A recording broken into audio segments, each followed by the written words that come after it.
This update is going to run from the dead of winter through full-on spring, and you can hear the peepers here. So a lot to get through. A lot has been happening here, though this is Maine, so I suppose going from the dead of winter to full spring is really only about 2 weeks elapsing.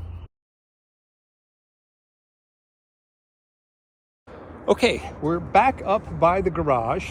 So the first thing that we want to talk about is you can see that we have some electrical conduit coming up out of the ground here. There's a lot of conduit spread out around the property. Obviously, we've got a lot of wiring for lights and so forth to get in here. This is going to be a new service that comes in, and we'll walk down up the driveway and see what's happening with that.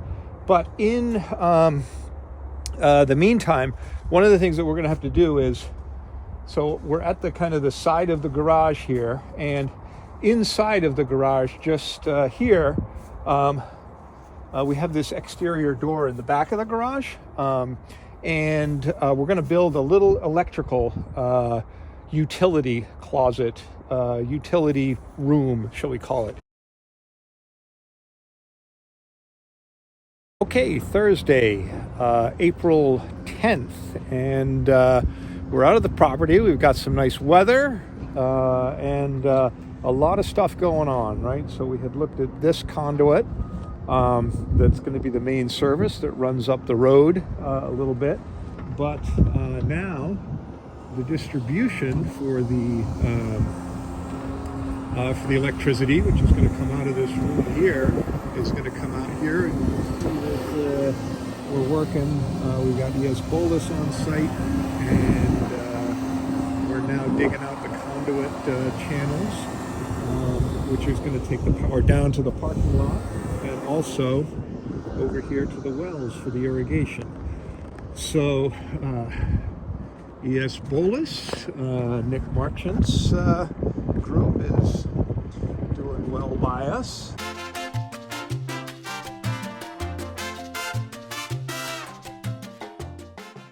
Okay, the utility room. We are inside the garage. As you can see, we had a work day last Saturday. Howie Chadbourne, John Shabinsky, Jeff Pop, Joe Mig were out. We got a bunch of stuff cleaned up inside the house, and also here out in the garage, you can see that we've cleared out the space for the utility room. The utility room is going to house all of the electric service. So the, I believe, 800 volt, 3-phase electrical service that's going to come up through those conduits up the driveway and then go out through the back of the garage to the various service points around the property. It's also going to house the irrigation controls. So for all of the watering that needs to happen, pretty fancy stuff that comes standard these days in terms of being able to time things and monitor them. So for the actual utility room itself, we need to do a bit of construction in here, and we can use your help if that's your thing. We need to build walls. So they will look something like from say here to about here.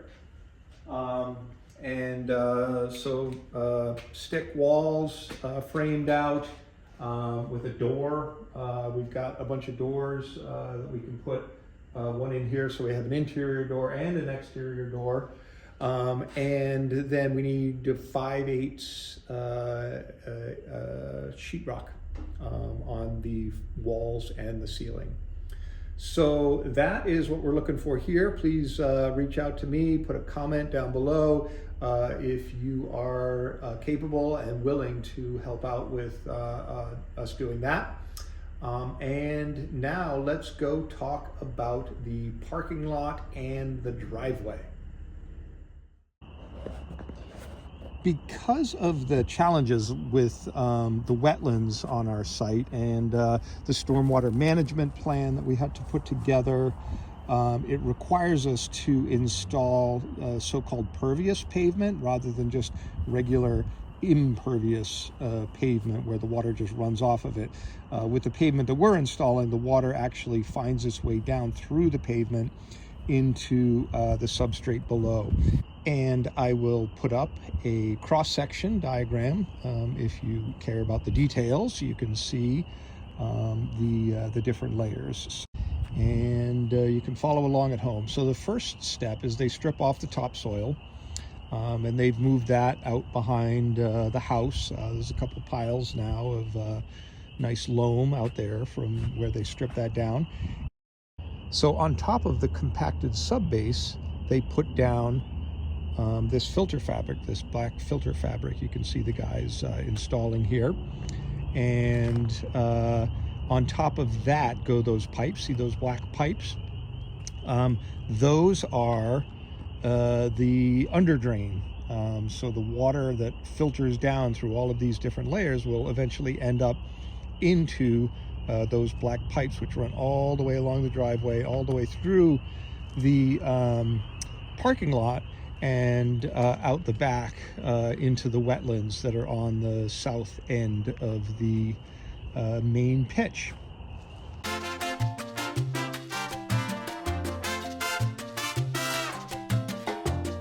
So you can see from the drone footage, today is April 17th, that we are making great progress here. The driveway, the parking lot are about all roughed out at this point. And we are forging ahead. I was here with Jim Szyminski, our executive director, this morning, and we were talking about how painful this has been, how hard it is to raise money, just keeping things on track, herding cats. But at the end of the day, like there's rugby players all over the country would just love to be in our boots right now. Like, we're building our own freaking rugby field, for Christ's sakes. So anyway, we were out walking around, and we went out for a walk on the main pitch here to see how things were drying out. That's one of the big schedule challenges right now, is just getting the property to dry out to get us to the point where we can play here in the fall. And we were walking across, and Jim had his big boots on, and we were getting over towards the other side, and it was starting to feel a little bit spongy, and I was like, I don't know, Jim, I think maybe we should head back. But you know, Jim, he just kept forging ahead, and all of a sudden he just like went into quicksand, like up to his knees, and he was like, whoa, and I was like, I didn't know what to do. And he was like, his boots were like getting sucked down into the mud, and I was like, Jim, you're gonna lose your boots. And he was trying to get his boots out, and then he fell over forward, and he went down like up to his elbows in the mud, and it was a bad scene. Like, it was I didn't know, like, if I should be like trying to find like a big stick or like some vines or something. I wish I had it on video now, like looking back on it. It was incredibly funny. But he was like down in there, and I thought, like, oh my God, we're gonna like lose Jim. Jim is gonna get sucked down into the substrate of the rugby pitch and like be lost forever. And like, how ironic would that be, given how much he's putting into this? Like, okay, Jim, I know you're putting everything into the pitch, but like not everything. All right. So anyway, yeah. If you have not reached out to Jim, or if you have and would like to contribute more, please make sure that you get a hold of him to talk to him about the capital campaign. We're really at the point now where this is all happening, but we need you to kind of help make it happen. So I'll put the link to the capital campaign website in the description, or you can reach out to Jim directly and help get on board with this thing. Let's make it happen. Like I say, it's a once-in-a-lifetime opportunity that rugby players all over the world would love to be in our boots right now. So make sure that you're a part of it. And that's it from the rugby property. Thanks for watching, and we'll see you next time.